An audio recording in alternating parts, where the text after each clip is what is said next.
টুংটাং হাতুড়ির শব্দ, সঙ্গে হাপরের শোষো আওয়াজ, যেন মনে হবে বাইরে তুমুল বৃষ্টি। কিন্তু না, এগুলো কামারশালার কর্মব্যস্ততা। সামনে মুসলমানদের কুরবানির ঈদ ঘিরে বেশি করে বানানো হচ্ছে ছুরি, বটি, চাপাতি সহ বিভিন্ন প্রয়োজনীয় সামগ্রী।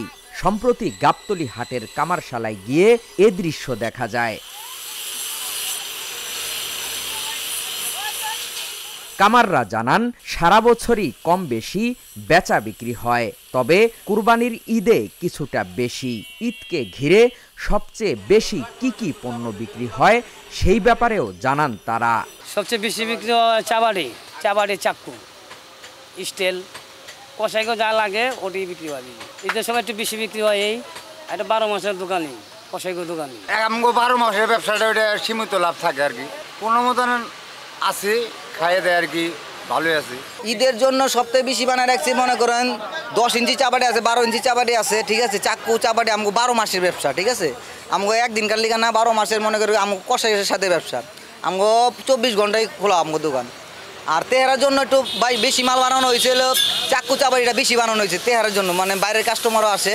আর কষাইরা তো প্রতিদিন নেই, প্রতিদিন আছে নিয়মিত, প্রতিদিন কষাইরা বিক্রি আছে।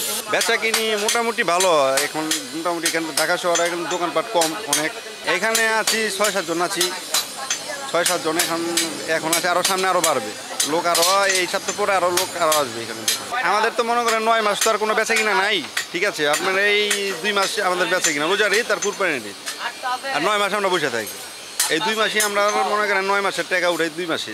কর্মচারীদের বেতন ভাতা দিয়ে কেমন লাভ হয় প্রশ্ন করলে কামাররা জানান, ঈদের সময় একটু বেশি লাভ হয়। এ সময় কয়েকটি বিষয়ে অভিযোগও করেন তারা। এইবার তো ঈদে বিক্রির আশা তো আসলো মনের ভিতর অনেক, কিন্তু দোকান ভাঙ্গা পড়ছে 3 বার, বুঝছেন।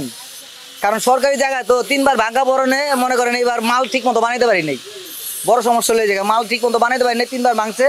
এবার সবাই, খালি আমি না, আমাদের মার্কেটে যে একটা দোকান আছে, কেউ এরকম ঠিক মতো মাল বানাইতে পারে না। এবার মালের সংকট তো অনেক, মানে চাকু চাপাটি মনে করেন 1000 টাকা কেজি যদি হয়, তারপর কেউ পাইবো কিনা সন্দেহ। কারণ এবার কেউ মাল ঠিক মতো বানাইতে পারে নাই, 3 বার দোকান ভাঙ্গা পড়ছে। একদিন ভাঙ্গা বলে মনে করেন 2 মাস বন্ধ।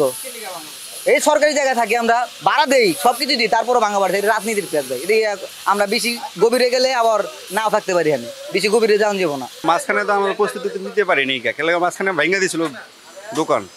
রোজার ঈদের আগে আমাদের দোকান ভেঙে দিয়েছিল।